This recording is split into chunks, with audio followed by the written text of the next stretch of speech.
جلسے کے تقدس کو پامال کیا تھا۔ جب آپ دینی گفتگو کا احترام نہیں کریں گے پھر آپ کا احترام کون کرے گا؟ آپ کی نعت پڑھنے والے کو آپ ترجیح دیں گے یہ حدیث قرآن سے زیادہ یہ قیمتی آدمی ہے، تو پھر حدیث و قرآن بولنے والا کوئی نہیں رہ جائے گا۔ پھر وہی جھال بجانے والا سب رہے گا۔ سب لوگوں بولیں گے کہ جب گانا ہی نعت ہی سننا ہے تو نعت بغیر قوالی کے بغیر مزامیر کے کیوں سنیں؟ وہ مزامیر لائے گا اور آپ کو ہٹا دے گا۔ قوالی یہاں ہوگی، کچھ دن کے بعد قوالی ہٹا دی جائے گی اور بمبئی سے ناچنے والی لڑکی آئے گی، بولے گا قوالی مزامیر لڑکی آئے گی تب۔ اسی لیے ان دنوں سے روکنے کے لیے نعت خوانی 10% اور 90% قرآن حدیث کی بات ہونی چاہیے۔ اور تم سے بھی میں کہتا ہوں کہ صرف نعت سن کے اگر تم بھاگ گیا تو پھر تو یہ کافر تمہیں ماریں گے، کاٹیں گے، نوچیں گے، تمہاری لاشوں کو گرائیں گے۔ یہی اسلام سکھاتا ہے کہ گانا گائیں، اگر تم نعت سننے کے بعد بھاگے گا، نعت سننا ضروری نہیں ہے، قرآن سننا ضروری ہے، حدیث سننا ضروری ہے، بزرگوں کی بات سننا ضروری ہے۔ اور جو ضروری ہے اس کو بولے گا جلدی سے ختم کریں، جلدی سے صفائی سنائیں، جلدی سے نعت سنیں، پھر وہ ہوگا یہاں تقریر نہیں ہوگی، بمبئی سے رنڈی آئے گی اور ناچے گی، وہ کام ہو جائے گا۔ اس لیے پر وقت اس کو روکنا ہوگا، بند کرنا ہوگا۔ پیلی بھیت علاقے میں یہاں انس کی مجلس میں شیخ چلی آیا اور وہ طبلہ بجا کے صرف لطیفہ سنا کے ہنساتا رہا۔ میں نے کہا اس کے ذمہ دار وہ کامیڈی بولنے والا مولوی ہے۔ اور انسان کی پیدائش کی تاریخ بھی بڑی عجیب ہے۔ یہ انسان مٹی کا پتلا ہے، یہ انسان پانی کا ایک قطرہ ہے، یہ انسان منی کا ایک قطرہ ہے جس سے یہ انسان پیدا ہوا ہے۔ انسان کی تاریخ بڑی کمزور ہے چونکہ انسان ایک ناپاک قطرے سے پیدا ہوا ہے۔ اللہ رب العزت کو معلوم ہے کہ اس انسان کی زمین میں کیا کیا گل کھلائے گا۔ جب اللہ نے سب سے پہلے فرشتوں کو پیدا کیا ہے، انسان سے پہلے اللہ نے جنات کو پیدا کیا ہے۔ فرشتے نور سے پیدا ہوئے، جنات آگ سے پیدا ہوئے۔ ان جنات اور فرشتوں کی موجودگی میں اس انسان کا پتلا جب تیار ہونے لگا تو اللہ رب العزت نے کہا فرشتوں سے کہ فرشتوں میں اس زمین میں اپنا نائب، اپنا خلیفہ بنانے والا ہوں، بتاؤ تمہاری رائے کیا ہے؟ فرشتوں نے کیا کہا تھا؟ ایسے انسان کو پیدا کرے گا جو زمین پہ لڑائیاں کرے گا، جو زمین پہ خون ریزی کرے گا۔ مطلب فرشتوں نے انسان کے بارے میں اگر ان کو کچھ معلومات تھی یا آنے والے وقت میں جو کچھ ہونے والا ہے، جو کچھ انہوں نے سمجھا، تو انہوں نے اپنی رائے کا اظہار کیا کہ یہ انسان وہ ہے جو زمین میں خون ریزی کرے گا، لڑائیاں کرے گا، ایک دوسرے کو دبانے کی کوشش کرے گا۔ مگر اللہ نے کیا کہا؟ فرشتے میں وہ جانتا ہوں جو تم نہیں جانتے ہو، انی اعلم ما لا تعلمون، میں وہ جانتا ہوں جو تم نہیں جانتے ہو۔ اللہ نے کیا کہا؟ صرف خون ریزی کو تم نے دیکھا، میں ان کو بھی دیکھتا ہوں جو رات رات پر سجدوں سے راتوں کو روشن کریں گے، جو سال کے 365 دن میں 360 دن روزہ رکھیں گے، جو پوری رات 40 سال تک جاگ کر عشاء کی وضو سے فجر پڑھیں گے۔ ان لوگوں کی مثال تم نے کیوں نہیں دی؟ خون ریزی ہوگی، انسان کی فطرت میں لڑائی ہے، انسان کی فطرت میں جھگڑا ہے، انسان کی فطرت میں خصومت ہے، انسان کی فطرت میں انمیٹی ہے، انسان کی فطرت میں جیلسی ہے، انسان کی فطرت میں وینیٹی ہے، انسان کی فطرت میں پرائیڈ ہے۔ یہ ساری چیزیں ہیں، انسان جھگڑالو ہے، جھگڑا کرتا ہے۔ لیکن اللہ نے کیا کہا کہ لوگ جھگڑیں گے ضرور مگر حق ہمیشہ غالب رہے گا، حق ہمیشہ غالب رہے گا۔ ان جھگڑوں کے بیچ میں شریف ہمیشہ غالب رہیں گے، متقی ہمیشہ غالب رہیں گے، پرہیزگار ہمیشہ غالب رہیں گے اور سچے ہمیشہ غالب رہیں گے۔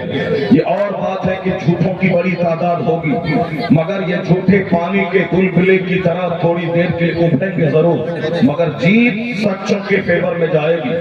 اور ہیرا ہیرا ہوتا ہے، چاہے پتھر کو 200 منزلہ مکان میں لگا دیے جائے وہ پتھر ہی کہلاتا ہے، اور ہیرا اگرچہ کیچڑ میں لپٹا ہوا ہو مگر وہ ہیرا ہیرا ہی ہوتا ہے۔ سونا اگر کسی نالی میں پڑا ہوا وہ گولڈ ہی ہوتا ہے، اور اگر کسی اینٹ کو گنبد میں لگا دیا جائے وہ اینٹ ہوتی ہے. لوگ لڑائی کریں گے مگر غلبہ سچائی کو ہوگا. لوگ جھگڑیں گے لیکن سچائی کے فیور میں جیت جائے گی. فرشتوں وہ میں جانتا ہوں جو تم نہیں جانتے. انسان کی پوری تاریخ بتاتی ہے کہ شریروں کی بھی ایک بڑی تعداد دنیا میں رہی ہے, جھگڑالوں کی ایک بڑی تعداد دنیا میں رہی ہے, مگر ایک سچے لاکھوں جھوٹوں پہ ہمیشہ غالب رہے اور ہمیشہ نیک جھوٹ پتکاروں پہ غالب رہا ہے. جس کی پہلی تاریخ جناب آدم علیہ السلام جو سب سے پہلے انسان ہے, شیطان سے جنگ ہوئی. شیطان نے کہا تھا کہ میں اسے سجدہ نہیں کروں گا, مجھے آگ سے بنایا گیا ہے, یہ مٹی سے پیدا ہوئے ہیں, میں اسے سجدہ نہیں کروں گا. شیطان نے کہا میں سجدہ نہیں کروں گا, میں اس سے سپیریئر ہوں, میں اس سے بڑا ہوں, میں اسے سجدہ نہیں کروں گا.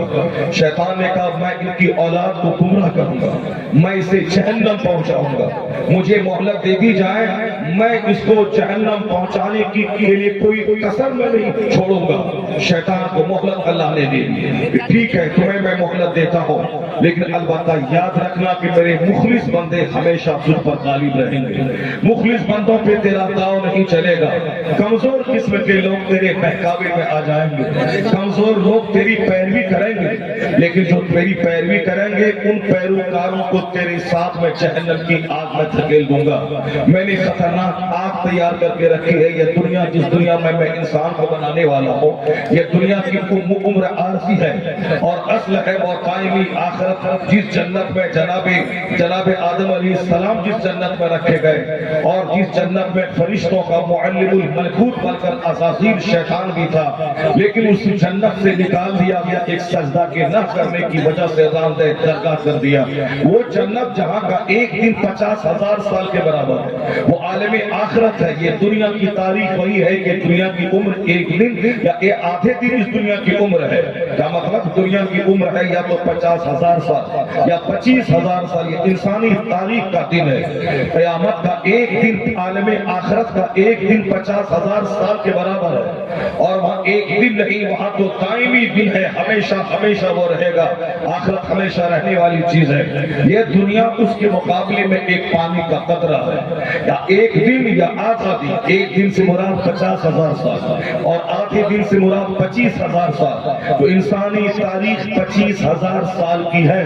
25,000 سال ابھی ہوئے نہیں ہے جناب آدم علیہ السلام سے لے کر اب تک, بمشکل تمام 15,000 سال ہوئے ہیں. اور جو دنیا کے حالات بتا رہے ہیں اس کے حساب سے کہا جا سکتا ہے کہ اب دنیا کی عمر موت مختصر باقی رہ گئی ہے. آقا علیہ السلام نے قیامت کی نشانیوں کے تعلق سے جو کچھ بھی خبر دی تھی اس میں سے لگ بھگ 80% وہ علامتیں ہیں جو ظاہر ہو چکی ہیں. حضور نے کہا تھا, جناب جبرائیل امین نے جب پوچھا تھا کہ آپ مجھے قیامت کی نشانیوں علامتوں کے بارے میں خبر بتائیں کہ قیامت آنے سے پہلے کون کون سی نشانیاں دنیا میں ظاہر ہوں گی جس کو دیکھنے کے بعد میں یہ جانوں کہ اب دنیا کا وناش ہونے والا ہے, اب یہ دنیا اپنے انجام کو پہنچنے والی ہے. سرکار نے کہا تھا ان نشانیوں میں ایک نشانی ہے کہ ان تلد الامۃ ربتہا, یعنی باندیاں اپنے مالک کو جنم دیں گی. اس قدر کثرت سے زناکاری ہوگی کہ لونڈیاں اپنے مالک کو جنم دیں گی, یعنی نوکرانیوں کے ساتھ کثرت سے زنا ہوگا اور وہ حاملہ ہوں گی اور وہ اپنے مالک کے بچے کو جنم دیں گی. ناجائز اولاد میں ناجائز بچوں کی تعداد میں بے تحاشا اضافہ ہوگا. اس حدیث پاک کا ایک دوسرا مفہوم یہ ہے, آقا نے کہا کہ نافرمان اولاد زیادہ پیدا ہوں گی, یعنی وہ ماں جو قابل احترام ہے, جس ماں کے سامنے آنکھ نکال کے بچوں کو نہیں بولنا تھا, بچے کتنے نافرمان ہو جائیں گے کہ ماں کو اپنی نوکرانی سمجھیں گے, اور اگر تو پیسہ کہیں گے بھی تو اس کو 2-4-10 بات کہیں گے, اور ایسا جیسے اس کے سامنے یہ ماں ڈری اور سہمی سی رہے گی. ان بچوں کے رحم و کرم پہ یہ زندہ رہ رہی ہے, جبکہ ماں کے پیٹ سے پیدا ہونے والا بچہ اسے ماں سے آنکھیں نہیں ملانی چاہیے.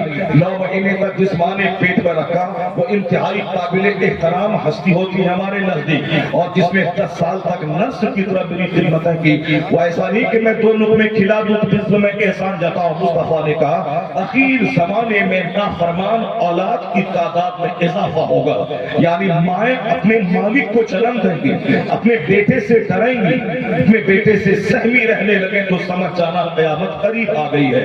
اور یہ نشانیاں واضح طور پر دنیا میں کافروں کے درمیان یہود و نصارہ کی بستی میں، خود مسلمانوں کی بستی میں یہ کفار و مشرکین کی کوئی حیثیت تو ہے ہی نہیں۔ یہ کفار و مشرکین تو جانوروں سے بدتر ہے۔ ابھی دنیا میں خوب کما لے کھا لے، فرموں کا گھر بنا لے، مگر انجام اس کا آگ ہے، انجام اس کا منہ کے بل گھسیٹ کر جہنم کی آگ میں ڈالا جائے گا۔ اگر مسلمان ہو وشواس رکھنا پڑے گا کہ جو اللہ نے کہا سچ کہا، جو اللہ کا کلام ہے وہ سچ ہے۔ اگر مسلمان نہیں رہنا چاہتے ہو تو اسلام کے دامن چھوڑ کے کافر بن جاؤ، پھر کافر بنو اور بول دو کہ اللہ نہیں ہے، اور بولو کہ قیامت قائم نہیں ہوگی، اور بولو کہ جنت کا تصور غلط ہے، اور بول دو کہ جہنم غلط ہے، اور بول دو کہ دنیا خود سے بنی ہے اور کبھی فنا نہیں ہوگی۔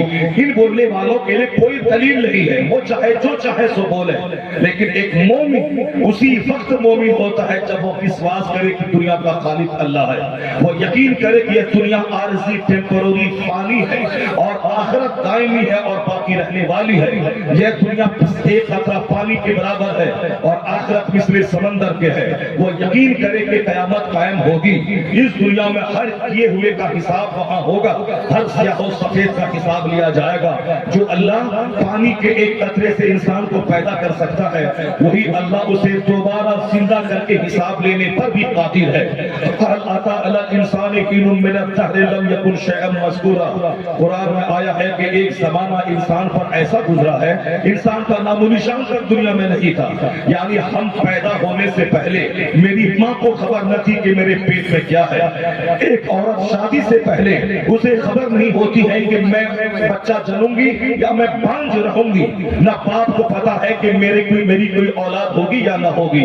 اللہ کیا کہتا ہے، تیرے اوپر ایک ایسا زمانہ گزرا ہے، یعنی تیری ماں کی شادی سے پہلے، تیرے باپ کی شادی سے پہلے، یا پھر شادی کے بعد بھی جب تیری ماں حاملہ ہوگی، جب تو پیٹ میں تھا تو تیری ماں کو خبر نہیں ہے کہ پیٹ میں کیا ہے، تیرے باپ کو خبر نہیں ہے کہ تو کیا ہے۔ یعنی ایک زمانہ ایسا گزرا تیرا وجود نہیں تھا، تیری پیدائش سے پہلے تیرے باپ کو معلوم نہیں تھا کہ بیٹا ہے یا بیٹی، تیری پیدائش سے پہلے سماج کو نہیں معلوم تھا کہ محمد احمد پیدا ہونے والا ہے یا کوئی ہند پیدا ہونے والی ہے، سماج میں تیرا نام و نشان نہیں تھا، لیکن اللہ نے ایک پانی کی بوند سے اتنا بڑا وجود تیرا تیار کیا کہ اب تو صاحب کہلا رہا ہے، اب تو بیٹا کہلا رہا ہے، اب تو مردہ کہلا رہی ہے۔ جس طرح کچھ نہیں تھا اللہ نے ایک قطرہ پانی سے تجھ کو پیدا کیا، اسی طرح تجھے موت دے گا وہی خدا، اور تو قبر کی مٹی میں ملے گا، پھر تیرا وجود ختم ہو جائے گا۔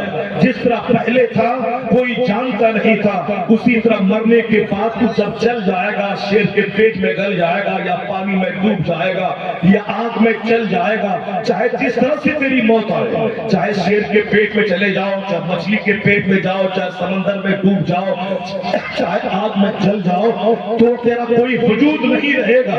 لیکن جس طرح پانی کی قطرے سے پیدا کیا، اسی طرح تیرے جسم میں ایک جوہر حیات ہے جو نہ گلتا ہے، جو نہ سڑتا ہے، جو نہ ڈوبتا ہے، جو نہ راکھ ہوتا ہے، اسی جوہر حیات سے پھر اللہ تجھے پیدا کرے گا اور پھر اللہ تجھ سے حساب لے گا، اور وہ اللہ پیدا کرنے پر قادر ہے۔ قرآن میں کئی جگہوں پہ آیا کہ جب میں نے تجھے پانی کی ایک بوند سے پیدا کیا ہے، پھر دوبارہ تمہیں زندہ کرنا ہمارے لیے کوئی مشکل کام نہیں ہے۔ ہمارے لیے مشکل کام تو وہ تھا جب میں نے تجھ کو پیدا کیا، جب تجھے پیدا کر دیا، جب وہ میرے لیے مشکل نہیں رہا تو پھر تجھے دوبارہ زندہ کرنا یہ میرے لیے کون سا مشکل کام ہے۔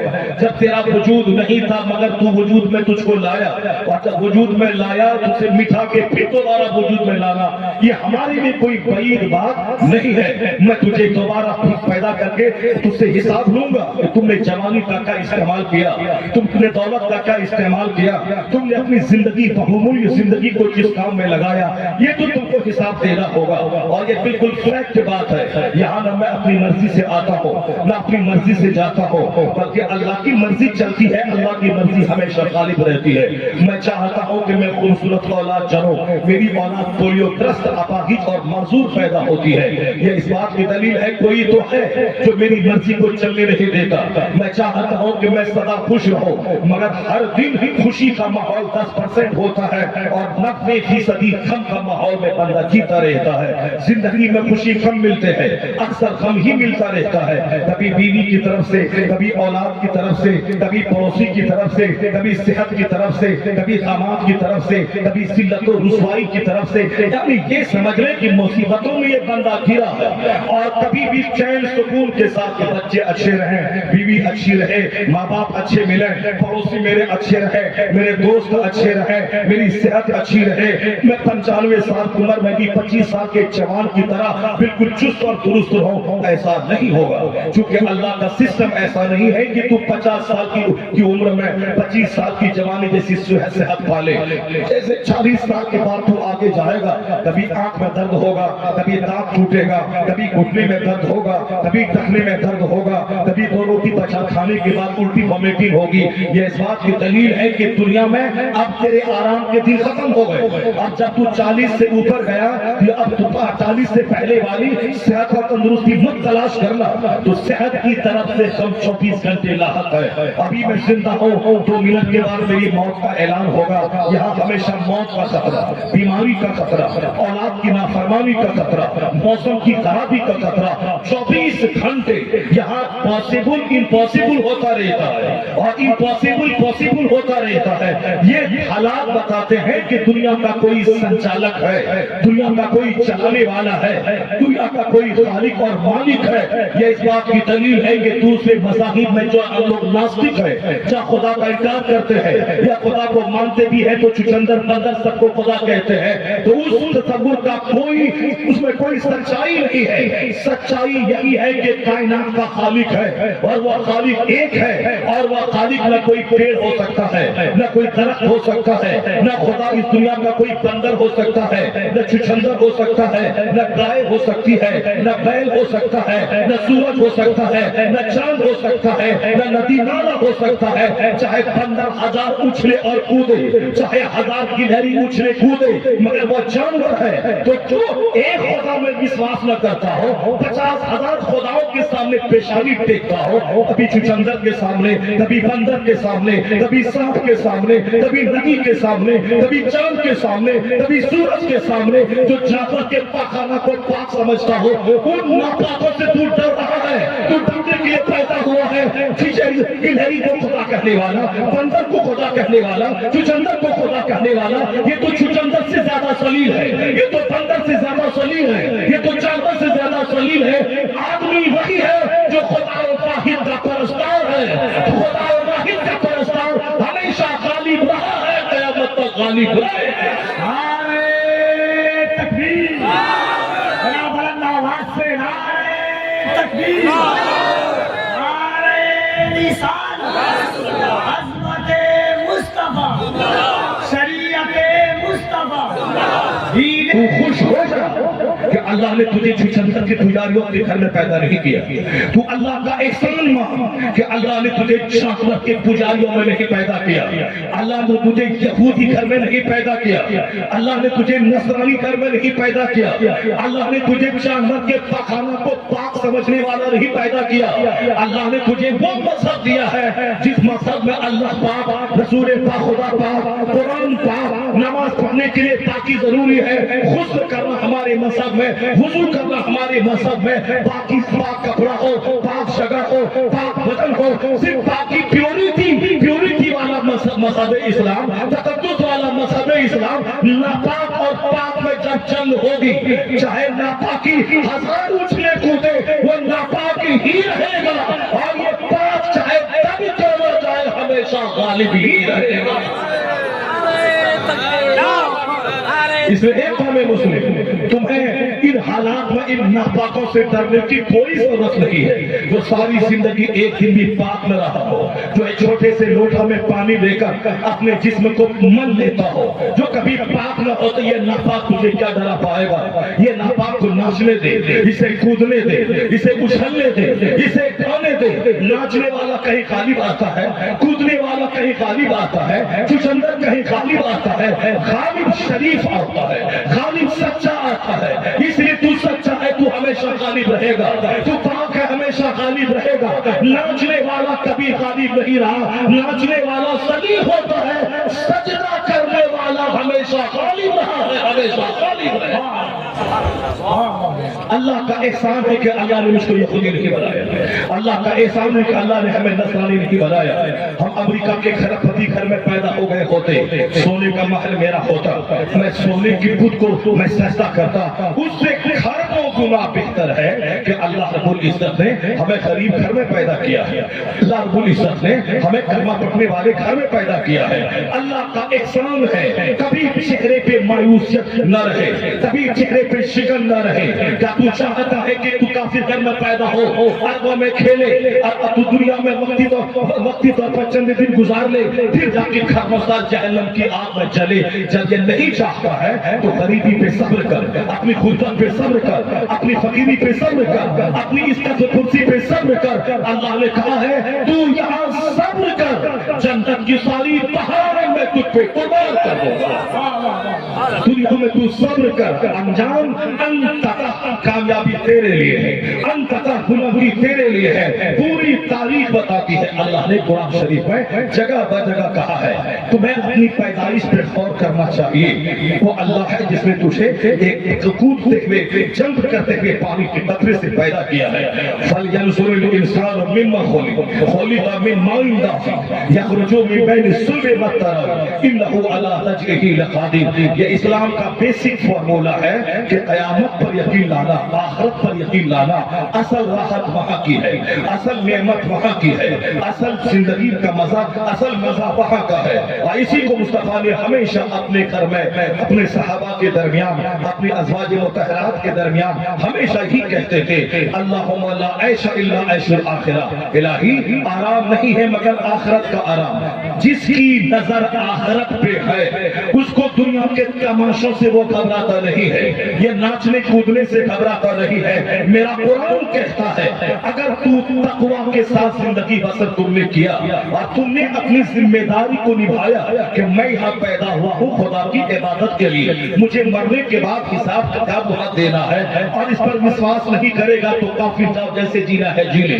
اگر مومن ہے, میرے محبوب کی کا تو پیروکار ہے, تو وشواس کرنا ہوگا دنیا عارضی ہے, آخرت باقی ہے, اور یہاں کے پل پل کا حساب تجھے مرنے کے بعد دینا ہوگا. اور اگر تم نے تقوی اور صبر کے ساتھ زندگی گزاری تو دنیا میں بھی عزت تمہارے لیے ہے, یہاں حکومت تمہارے لیے ہے, سلطنت تمہارے لیے ہے, اور من گیا تو مصطفیٰ کی شفاعت تمہارے لیے ہے, جنت تمہارے لیے ہے. دونوں جہان کی بھلائی مصطفیٰ کی غلامی میں اللہ نے پوشیدہ فرما دیا ہے. اس میں قرآن پاک کے اکثر اورات میں آیا ہے کبھی آسمان پہ غور کر بغیر کھمبے کے پیدا کیسے ہوا ہے, اس زمین پہ غور کر سمندر پہ زمین کیسے ٹکی ہے, کبھی پہاڑ پہ غور کر یہ پہاڑ کھمبا بن کر زمین کو کیسے ہو کے ہوا ہے, کبھی موسم پہ غور کر, رات اور دن کی تبدیلی پہ غور کر. یہ سارا سسٹم بتا رہا ہے کہ اللہ کا نظام بڑا اسٹیبل ہے, اللہ کا نظام بڑا خوبصورت ہے. چاہے آدمی یہ بولے کہ رات ہی رہے گی, ان کے بولنے سے کیا ہونے والا ہے, دن تو نکل کے رہے گا. چاہے انسان بولے کہ موسم سرد ہی رہے گا, ان کے بولنے سے کیا ہوتا ہے, مگر گرمی کا موسم آ کے رہے گا, چاند نکل کے رہے گا, سورج ڈوب کے رہے گا, دن رات میں تبدیل ہو کے رہے گا, رات دن میں بدل کر رہے گی. یہ سارا سسٹم بتا رہا ہے کہ دنیا کا سارا کام سنیوجت ڈھنگ سے چل رہا ہے. اور اس کی قدرت کے سسٹم میں سے ایک سسٹم یہ ہے, یہ انسان اشرف المخلوقات ہے, اور یہ انسان اگر اللہ پر ایمان لایا اور اللہ کے بتائے ہوئے مارگ پہ چلا تو بھلے ہی وقتی طور پر تھوڑی سی رسوائی یہاں ہو جائے, اور دائمی عزت تو اسی کے فیور میں ہے. دائمی جنت کا مالک تو یہی ہوگا, اسے دائمی جنت میں پناہ دی جائے گی. تو اللہ رب العزت نے اس سسٹم کو سمجھانے کے لیے اپنے محبوب کو بھیجا ہے. تمہیں اگر کائنات کا خالق سمجھنا ہے مصطفیٰ کو دیکھ لے, اگر تجھے دنیا کا نظام کیا ہے مصطفیٰ کے فرمان کو سن لے, حیات کیا ہے ممات کیا ہے میرے محبوب کو دیکھ لے, عزت کیا ہے ذلت کیا ہے میرے مصطفیٰ کو دیکھ لے, تیری رسپانسبلٹیز کیا ہے, تیرا تعریف بھی کیا ہے میرے محبوب کو دیکھ لے. اللہ نے اپنی دلیل بنا کر اپنے محبوب کو بھیجا تاکہ میں مصطفیٰ کو دیکھوں اور زندگی گزاروں. حضور ہمیشہ ہی کہتے تھے دنیا میں اقتدار اگر تمہیں ملے گا اس کے لیے ہمت چاہیے, اس کے لیے محنت چاہیے, اس کے لیے اسٹرگل چاہیے, اس کے لیے جدوجہد چاہیے. مصطفیٰ نے یہی کہا اگر تم مومن بن کے رہے گا تو غالب تو تجھے ہی ہونا ہے, اگر تم مومن نہیں بن کے رہا، پھر کفار و مشرکین پہ فاتح تو بنے گا۔ ایک کلمہ پڑھنے والے مصطفیٰ ہے، پوری دنیا میں محمد ابن عبداللہ تنہا تھے۔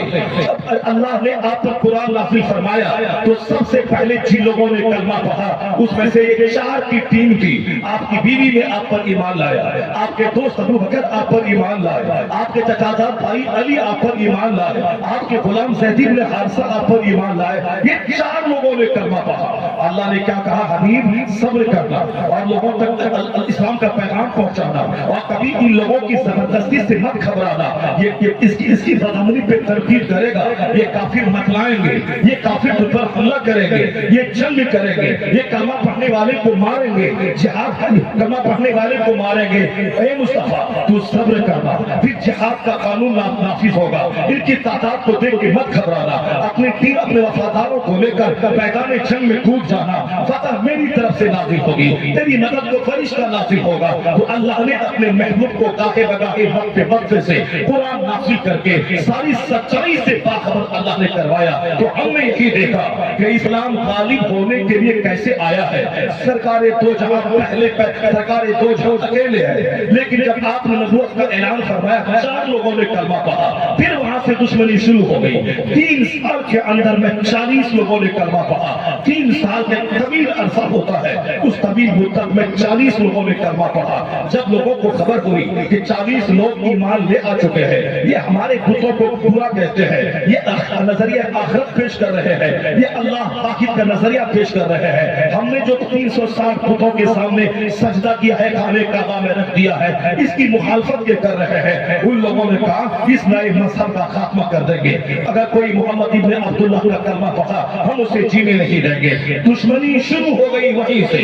جس دن مصطفیٰ نے کہا کہ دنیا کا خدا اللہ ہے، میں اللہ کا پیغمبر بن کے آیا ہوں، جس طرح میں کوہ صفا پر کھڑا ہوں، تیرے آگے کے منظر کو دیکھ رہا ہوں اور پیچھے بھی دیکھ رہا ہوں، اسی طرح اگر میں تجھ سے یہ کہہ دوں کہ ایک فوج حملہ آور ہونے والی ہے، کیا تم یقین کر لو گے؟ مکہ کے سارے لوگوں نے کہا ما جربنا علیک الا صدقا، ہم نے سوائے سچ کے آپ کی زبان سے آج تک کچھ نہیں سنا۔ اگر آپ کہیں گے کہ ایک فوج حملہ ہونے والی ہے ہم سب یقین کر لیں گے۔ تو حضور نے کہا جس طرح میں اونچائی پہ کھڑا ہو کر تجھے بھی دیکھ رہا ہوں اور پیچھے بھی دیکھ رہا ہوں اور تم میری بات یقین کر لے گا، تو اب تم سن لے، میں جس دنیا میں کھڑا ہوں یہاں سے میں آخرت بھی دیکھ رہا ہوں، میں اس دنیا کو دیکھ رہا ہوں، میں تجھے اللہ کے عذاب سے ڈراتا ہوں، میں تجھے جہنم کی آگ سے ڈراتا ہوں، اس دنیا کے بعد جو دوسری دنیا کا آغاز ہوگا وہاں کی خطرناک مصیبت سے ڈراتا ہوں۔ لوگوں نے کہا کہ یہ کیا باتیں کہہ رہے ہیں کہ آخرت کیا چیز ہے، جہنم کیا چیز ہے،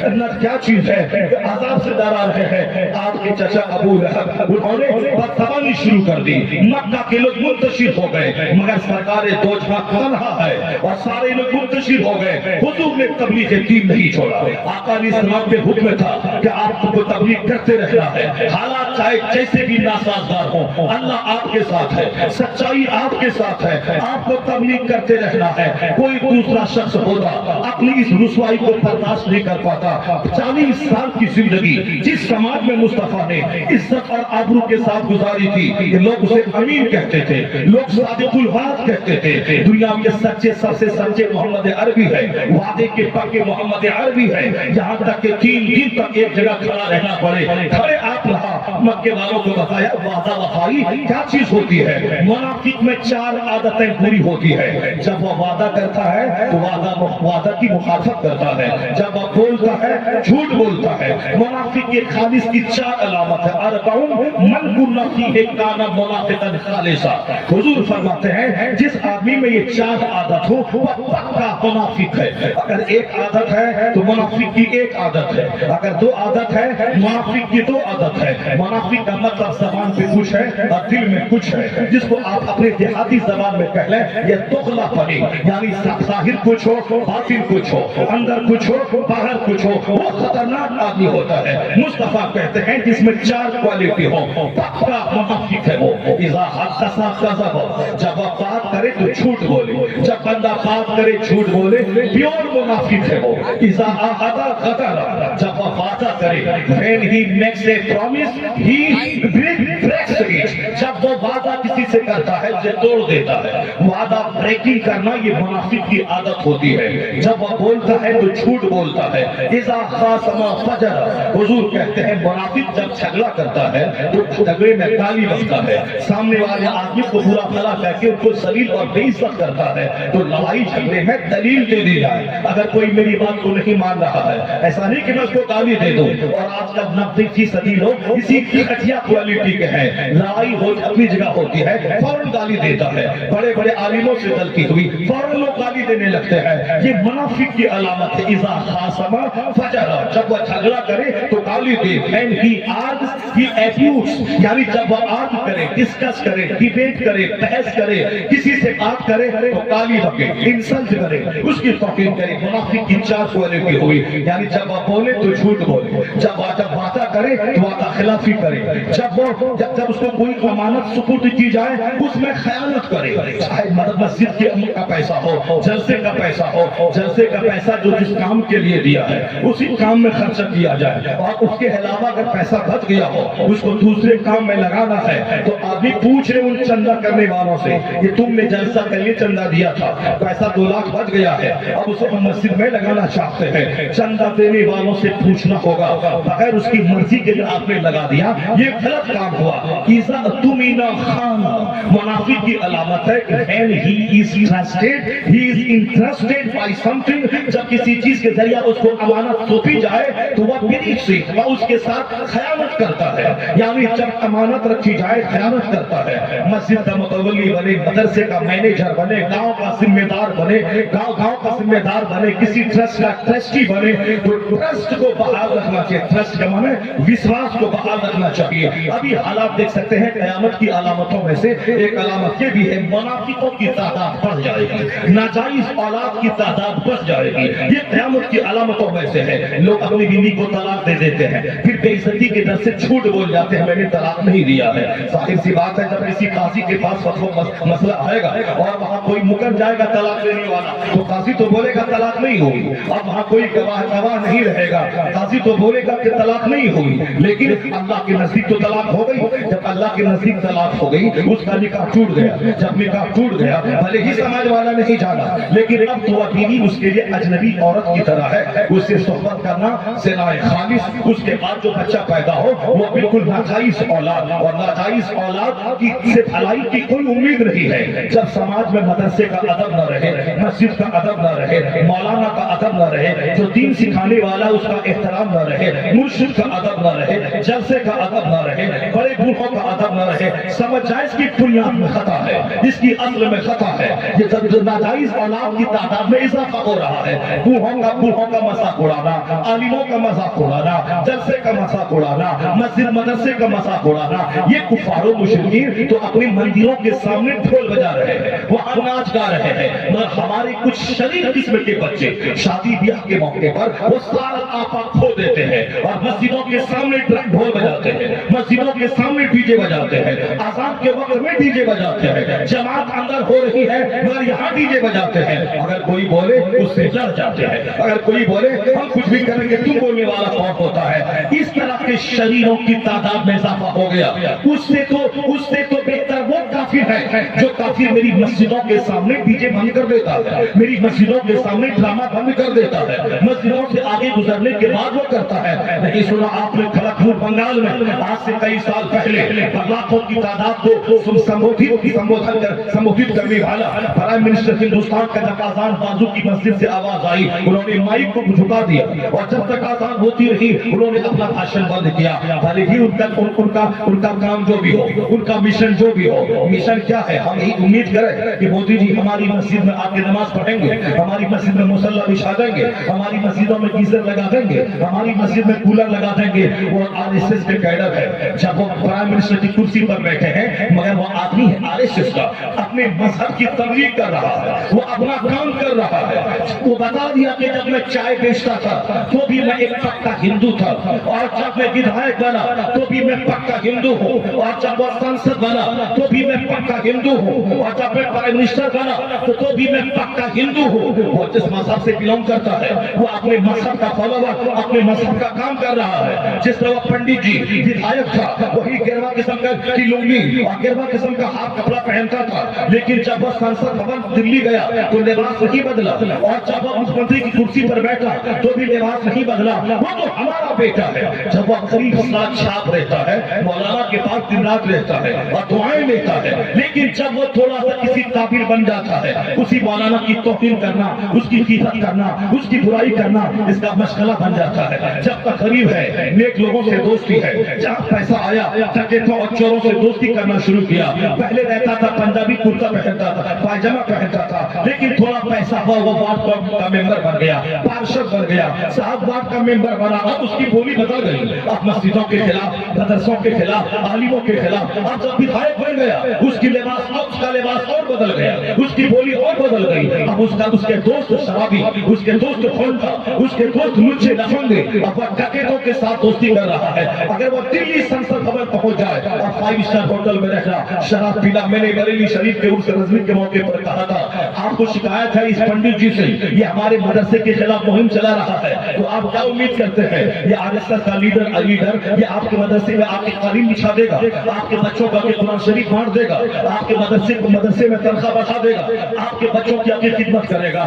وہ جس مذہب سے بلونگ کرتا ہے وہ اپنے مذہب کا وفادار، جب وہ ایک مہنت تھا تو بھی تھا، جب وہ سنسد بھون پہنچا نہ زبان بدلی نہ لباس بدلا، اور جب مکھ منتری کی کرسی پہ بیٹھا نہ اس کی زبان بدلی نہ اس کا لباس بدلا۔ وہ اپنے مشن کا ہمدرد مخلص ہے، اس مشن کا کام کر رہا ہے، وہ RSS کا لیڈر ہے، اپنا کام کر رہا ہے۔ کم سے کم اگر آپ کا ضمیر زندہ ہے، اس پنڈت جی سے سبق حاصل کیجئے، اس موزی جی سے سبق حاصل کیجئے کہ آپ جب غریب رہتے ہیں تو نمازی رہتے ہیں، مالدار ہوئے تو بے نمازی ہو جاتے ہیں، آپ جب چھوٹے پد پہ ہوتے ہیں تو عالموں سے رابطہ رہتا ہے، اور جب بڑے پد پہ چلے جاتے ہیں لباس بھی بدل جاتا ہے، انداز بدل جاتا ہے، پھر کوٹھے پہ حاضری دینا اور شراب کے نشے میں خود رہنا یہ آپ کا معمول بن جاتا ہے، آپ بدل جاتے ہیں۔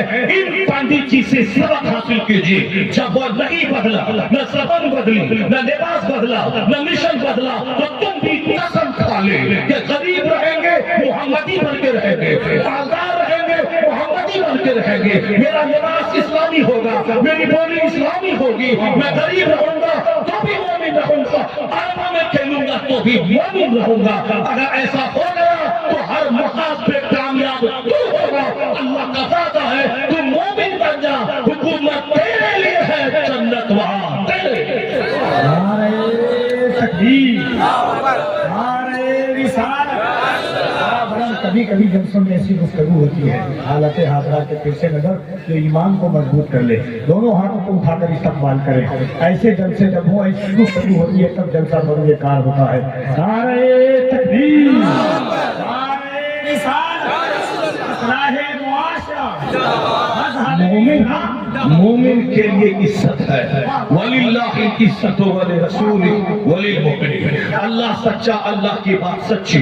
اللہ نے کہا عزت اللہ کے لیے ہے، عزت رسول اللہ کے لیے ہے، اور عزت جو اللہ رسول کو مانے اس مومن کے لیے ہے۔ تو اللہ نے کہا مومن کے لیے عزت ہے تو مومن بن کے رہا جائے، نہ کہ تو پیسہ ہمیں کافر بنا دے، نہ کہ ہمیں لڑکی کا چہرہ کافر بنا دے، نہ کہ ہمیں کوئی پوسٹ اور منصب کافر بنا دے۔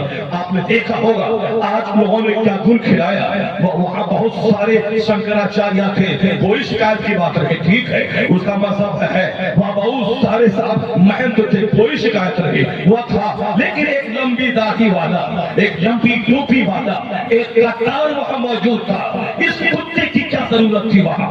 اس کو اپنے ایمان کا سودا کرنے کی کیا ضرورت تھی؟ ان کے محنت سے اپنے مذہب کا کام کر رہا تھا۔ ان قطاروں کی وجہ سے اسلام بدنام ہوتا ہے، ان خسیسوں وزیروں کی وجہ سے 40 کروڑ مسلمانوں کا سر شرم سے جھک جاتا ہے۔ اس لیے اے مومن اپنے بچوں کو انجینئر بعد میں بنانا، ڈاکٹر بعد میں بنانا، اربپتی بعد میں بنانا، پہلے اس کی گٹھی میں ایمان پلا دے۔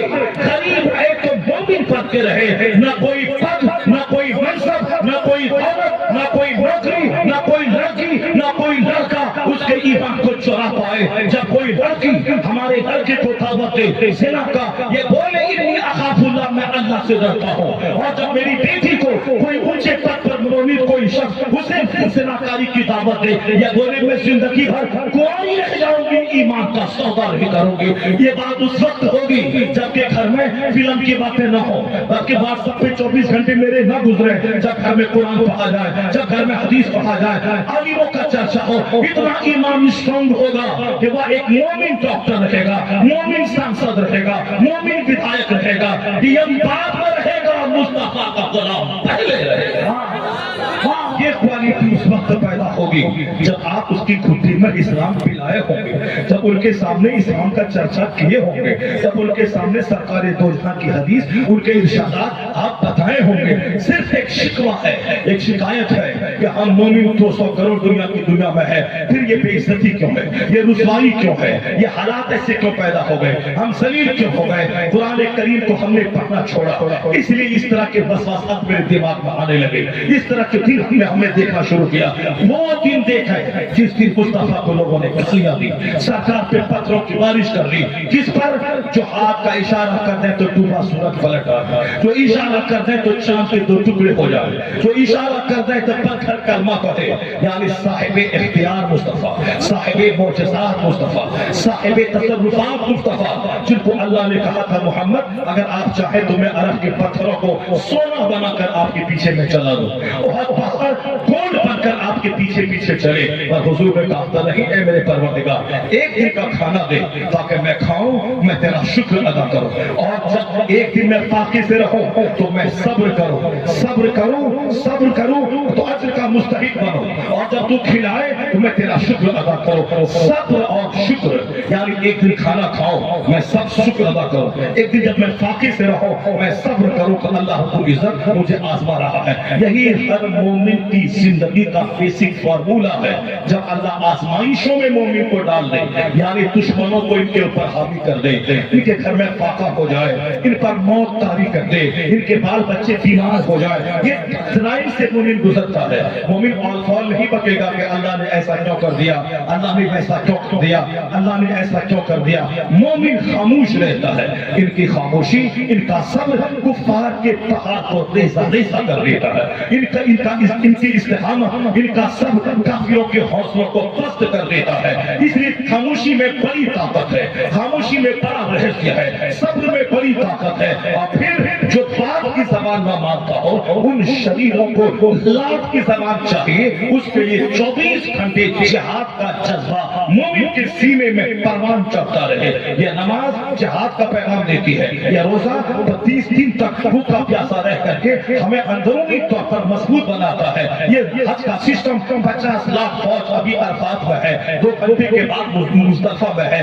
پھر 2 گھنٹے کے بعد مینا میں ہے، پھر 2 گھنٹے کے بعد مکہ میں ہے، پھر 2 گھنٹے کے بعد واپس مینا میں ہے۔ یہ 50 لاکھ کی ٹکڑی جو ابھی مزدلفہ، ابھی عرفات، ابھی مزدلفہ، ابھی مینا، ابھی مکہ، پھر واپس مینا، یہ کیا چیز ہے؟ یہ جہاد کی ٹریننگ ہے۔ تمہیں ایک لباس میں رہنا ہے، ایک رنگ میں رہنا ہے، ایک حالت میں رہنا ہے، نہ کوئی دنیا کی دولت کی لالچ تیرے لباس کو بدل پائے، نہ تیری بولی بدل پائے۔ اور تم ایک لباس میں ہے، بغیر سلی چادر، بغیر سلی لنگی، تو اسی طرح محمدی فوج بن کے رہنا۔ یہاں سے واپس جانے کے بعد شیخ اور پٹھان کی جنگ میں مت لگ جانا، یہاں سے واپس جانے کے بعد انصاری اور جراحی کی جنگ میں مت لگ جانا، یہاں سے واپس جانے کے بعد عرب اور عجم کی جنگ میں مت بڑھ جانا۔ اگر تو آپس میں لڑائی کرے گا کمزور ہو جائے گا، آپس میں لڑے گا تو تیری ہیبت جو کافر کے دل میں ہے وہ ہیبت نکل جائے گی۔ تو طاقتور ہے، تو پہلوان ہے، تو پہلوان آدمی آپس میں نہیں لڑتا ہے۔ 4 بھائی شیشہ پلائی ہوئی دیوار کی طرح رہتا ہے، ایک مسجد میں امیر غریب کالے گورے مالدار بھکاری سب ایک ساتھ کھڑے ہوتے ہیں۔ حج کے موقع پر امیر غریب امریکی اور برطانوی وہ سارے ایک لباس میں، ایک نعرہ، ایک بینر کے تلے رہتے ہیں۔ سب کی زبان پہ ایک سلوگن ہوتا ہے، لبیک اللہم لبیک، لبیک لا شریک لک لبیک۔ ایک لباس ہوتا ہے، ایک بغیر سلی چادر، بغیر سلی لنگی، کیا مطلب الفاظ میں رہے تب تک ایک رنگ میں رنگے رہے، اور وہاں سے لوٹ کے اپنے گھر آ جائے۔ یہ چولاہا ہے، یہ نطاف ہے، یہ صافی ہے، یہ فقیر ہے، یہ شیخ ہے یا پٹھان ہے یا پولیا ہے یا سلجا پوری ہے یا پٹھان ہے یا شیخ ہے یا اتر پردیش کا ہے یا بہار کا ہے، ہم گجراتی ہیں یا مراٹھی ہے، ہم عربی ہیں یا اجمی ہے یا اجمی کیا جانے اسلام کیا چیز ہے، ہم عربی ہیں، عرب میں اسلام کا سورج چمکا، ہم سے بڑا مضبوط مسلمان کون ہوگا؟ اس طرح سے آپس میں تیری ہوا نکل جائے گی، تو کمزور ہو جائے گا۔ اگر تو 1,00,000 بھی رہے گا، آپس میں ٹوٹا رہا تو 10 آدمی مل کے چن چن کے سب کو مار ڈالے گا۔ ایک مضبوط قوم ہو، خیر امہ تم ہو، مضبوط قوم تم ہو۔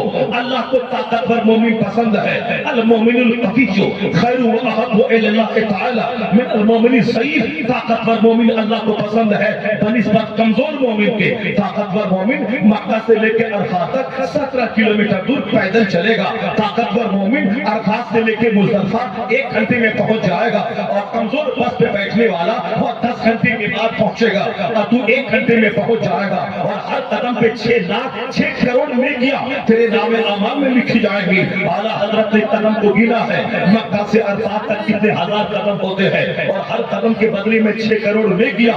اعلیٰ حضرت نے لکھا ہے 78 کھرب 76 ارب اتنے کروڑ اتنے لاکھ نیکیاں اس کو ملیں گی جو مکہ سے پیدل عرفات حج کرنے کے لیے جائے گا۔ اتنی نیکیاں اس کے نام اعمال میں لکھی جائیں گی۔ تو کمزور آدمی جو 10 قدم چلے، گٹکا کھا کر، بیڑی پی کر، سگریٹ پی کر، اور صاحب کہے کہ گناہ کر کے، سجدہ نہ کر کے جو اندر سے کھوکھلا ہو جائے گا، وہ تو 10 قدم چلنے کے بعد سینہ پکڑ کے بیٹھ جائے گا۔ دشمن گاؤں پہ حملہ کرے گا، بہنوں کی آبرو لوٹ کے چلا جائے گا، کیونکہ میرے پاس طاقت ہی نہیں کہ میں اس کا دینا توڑ دو، میں اس کے ہاتھ کو توڑ دو، میں اس کی گردن کاٹ دو۔ جو میری ماں بہن بیٹی کی آبرو پہ بری نگاہ ڈالے، میں زندہ رہ کے کیا کروں؟ پہلے میں اس کی گردن کاٹ دوں۔ گردن کاٹنے کے لیے طاقت چاہیے، اس کے سامنے چلانے کے لیے طاقت چاہیے، اس کو غلوب کرنے کے لیے طاقت چاہیے۔ اور جو خود دو چار منٹ بولے اور اس کی آواز بند ہو جائے، جو خود 2-4 قدم چلے سینہ پکڑ کے بیٹھ جائے، جو 10 میٹر آگے چلے وہ گھٹنا پکڑ کے بیٹھ جائے۔ اس لیے مصطفیٰ نے کہا طاقتور مومن اللہ کو پسند ہے۔ تو غریب رہنا یہ چلے گا، مگر تو کمزور مت رہنا، تو بیمار مت رہنا، تو طاقتور رہنا، تو غریب رہنا۔ غریب رہنا کوئی عیب کی بات نہیں ہے۔ بڑے بڑے بزرگان دین غریب رہے، انبیاء کرام غریب رہے، ان کے گھر میں ایک دن کا کھانے کی روٹی نہیں ملتی تھی، کئی دن کا فاقہ ہوتا تھا۔ خود دنیا کے خزانے کا مالک مصطفیٰ جب اپنے گھر میں داخل ہوتے اور اپنی بیویوں سے کہتے گھر میں کھانے کو کچھ ہے، اور جب جواب ملتا کہ کھانے کے لیے کچھ نہیں ہے، تو حضور یہ نہیں کہتے کہ یا اللہ میں تیرے سارے پیغمبر کا سردار، میں تیرا محبوب، میں بہت بڑا تیرا چہیتا، میرے گھر میں کھانے کی روٹی نہیں ہے۔ نہیں، مصطفیٰ یہ کہتے تھے مرحبا شاعر الصالحین، یعنی مرحبا یہ علامت نیکوں کی ہے، جب وہ گھر میں آئے تو گھر میں کھانے کو کچھ نہ ملے، یہ صالحین کی علامت ہے۔ غریب رہنا عیب کی بات نہیں ہے۔ حرام کے پیسے سے مالدار بننا، حرام کے پیسے سے مکان بنانا، حرام کے پیسے سے گاڑی خریدنا، حرام کے پیسے سے مال بنانا، حرام کے پیسے سے ووڈ لینڈ کا جوتا پہننا، حرام کے پیسے سے برانڈڈ کمپنی کا کپڑا پہننا، جب تک یہ کپڑا رہے گا ایک دھاگا اس پر لعنت برسائے گا، جب تک وہ حرام کا مکان رہے گا ایک اینٹ اس پہ لعنت برساتی رہے گی، جب تک وہ حرام کے پیسے کی گاڑی رہے گی یہ کی ہر چال اس پر لعنت برساتی رہے گی۔ تو مومن کرائے کے گھر میں رہے گا یہ عیب کی بات نہیں ہے، مومن پیدل چلے گا عیب کی بات نہیں ہے، کیونکہ بڑے بڑے بزرگان دین انبیاء و مرسلین بھی پیدل چلے، بکریوں کو چرایا، وہ معمولی سے گھر میں رہے، یہ عیب کی بات نہیں ہے۔ البتہ حرام کھانا یہ عیب کی بات ہے، حرام پہننا یہ عیب کی بات ہے، حرام کے پیسے سے گھر بنانا یہ عیب کی بات ہے، نماز پنجے کھانا چھوڑنا یہ عیب کی بات ہے، جھوٹ بول کے سکے کمانا یہ عیب کی بات ہے، اس سے تو اندر سے کھوکھلا ہو جائے گا، تیری حیبت جو کافر کے دل میں ہے وہ نکل جائے گی، یہ کافر تمہیں نگلنے کا پلان بنائیں گے، کیونکہ تیری حیبت کا راز سچائی ہے، تیری حیبت کا راز حلال خوری ہے، تیری حیبت کا راز سجدہ ہے، تیری حیبت کا راز روزہ ہے، تیری حیبت کا راز حج ہے، تیری حیبت کا راز صداقت سے مبنی تیری زندگی ہے۔ اور جب ان اصول سے ہٹ کے کافروں کی طرح تو ننگا ہو جائے گا، پیسہ چاہیے چاہے جیسا ہو، چاہے حرام کا ہو حلال کا ہو، نماز چھوٹے روزہ چھوٹے مگر مال چاہیے، پھر یہ چاہے گا کہ کافر پہ میں غالب آ جاؤں، میری حیبت اس پر ہو، نہیں ہوگا ایسا۔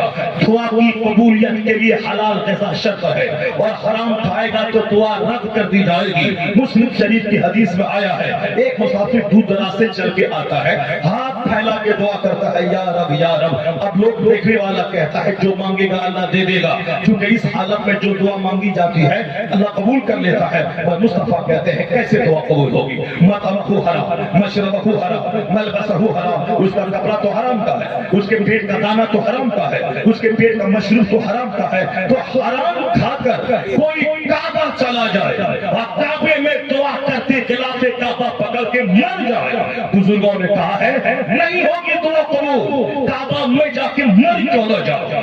حلال کھا کر حج پر فرض نہیں ہوا, تیرے پاس مال نہیں ہے, تو حج کو نہیں جا پایا, حج سب پر فرض نہیں ہے. حج ہے صاحب استطاعت پر فرض. جب تجھ پر فرض ہے نماز, جس نماز پڑھنے میں پیسہ نہیں لگتا, وہ نماز پڑھنے میں من نہیں لگ رہا ہے, آپ بھیک مانگ کے مدینہ اور مکہ جانے کی خواہش دل میں آ رہی ہے, یہ شیطانی خواہش ہے. یہ خواہش ملکوتی نہیں ہے, یہ خواہش شیطانی ہے. اس لیے ہے کہ نماز فرض اعظم ہے, جو فرض اعظم نہیں ادا کرتا یہ مدینہ جا رہا ہے. سرکار دو جہاں کی ناراضگی مول لینے جا رہا ہے. سرکار دو جہاں ناراض ہوئے, نماز ان کی آنکھوں کی ٹھنڈک ہے. نمازیں چھوڑ کے مدینہ جا کے مر کیوں نہ جاؤ, کچھ نہیں ملے گا. مدینے میں تو لاکھوں وہابی ہے, مصطفیٰ کے گستاخ ہے. تو سال میں 2 بار جاتا ہے, وہ تو 24 گھنٹے وہاں رہتا ہے, تو پھر کیا کہے گا اس کا؟ پتا یہ چلا کہ شریعت کی مخالفت کر کے نفس کی خواہشات کے آگے جانا, جو چیز ضروری ہے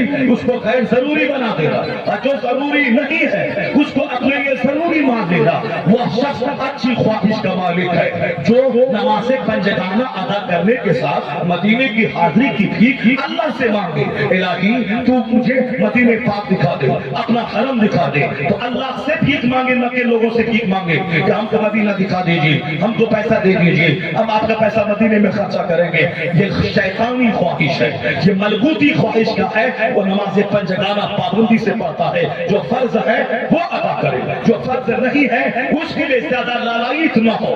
حق فرض ہے, فرض ہے نماز, فرض ہے روزہ, اس کو کرے. زکات غریبوں پہ فرض نہیں ہے, قربانی غریبوں پہ واجب نہیں ہے, صدقہ فطر غریبوں پہ واجب نہیں ہے, حج غریبوں پہ فرض نہیں ہے. تو جو چیز فرض نہیں ہے اس کے لیے شوق پالنا, اور جو فرض ہے 5 ٹائم, 1 ٹائم چھوڑنا حرام اور گناہ کبیرہ ہے, اس کو چھوڑنا.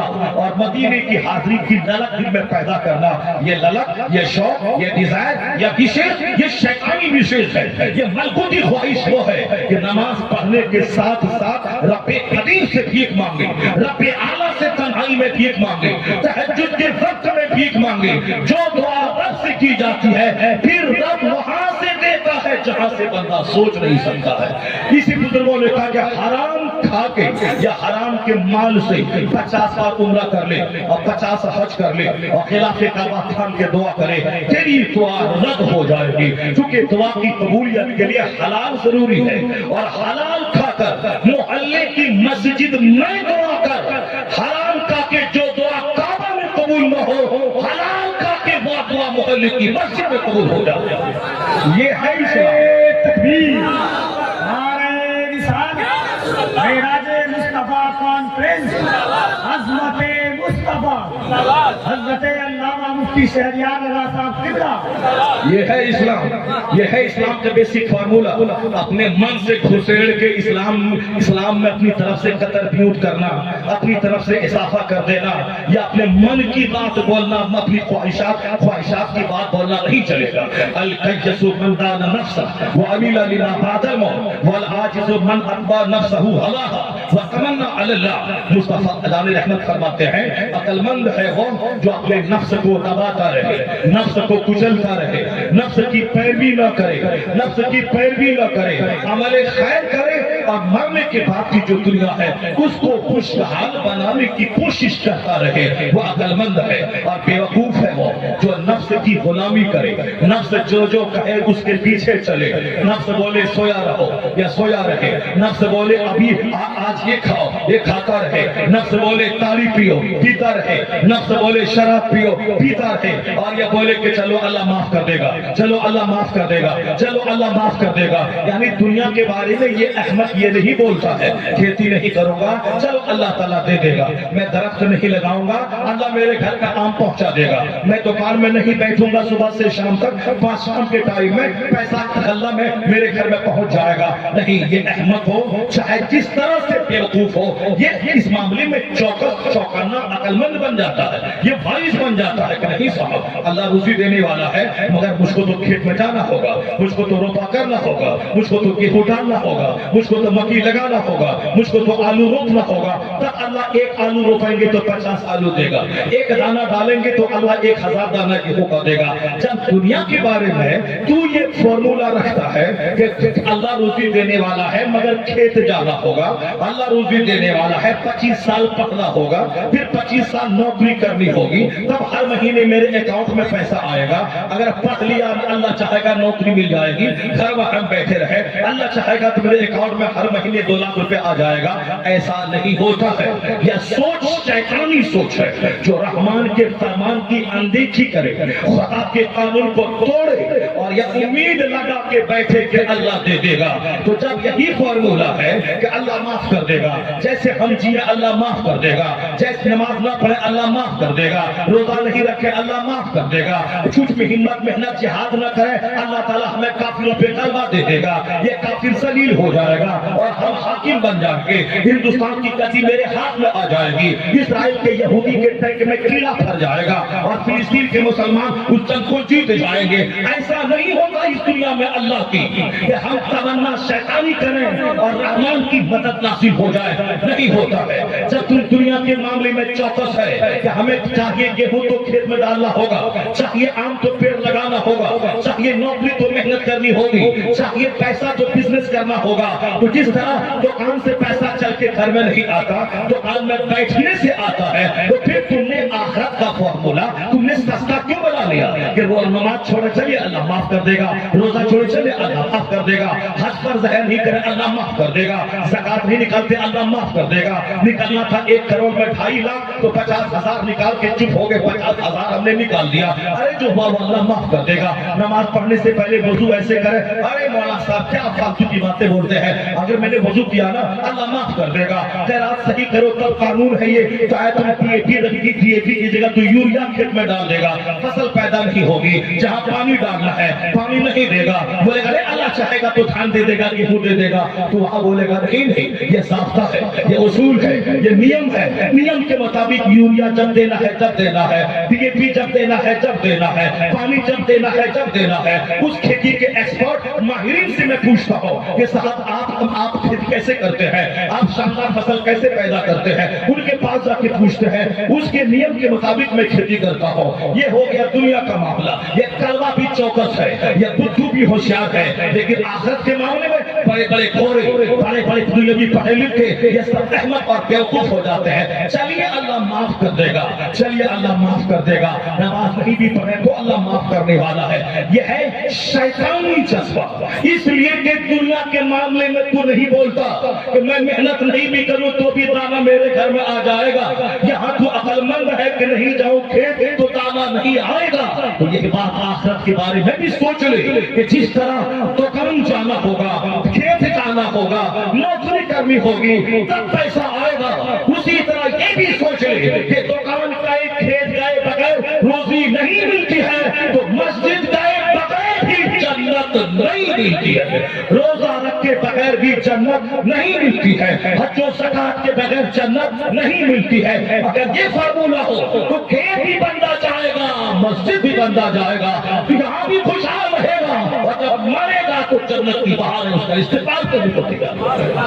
القیس من کان نفسا وعمل لما بعد الموت. عقل مند ہے وہ جو اپنے نفس کی مخالفت کرے اور پھر آخرت کا عمل کرتا رہے اور ڈرتا رہے، اللہ سے روتا رہے. حج کو میں نے 5 بار کر لیا، الہی اگر تم نے رد کر دیا تو میرا کیا ہوگا. میں نے 50 بار عمرہ تو کر لیا، اگر تم نے میرے چہرے پہ عمرہ کو مار دیا، یہ تیرا مال مشکوک تھا تو پھر میرا کیا بنے گا. نیکی کرے ڈرتا رہے، روتا رہے اور برائی کرے توبہ کرتا رہے، سہنتا رہے. نیکی کے باوجود اترائے نہیں سہتے اور برائی کے باوجود بھی اترائے نہیں،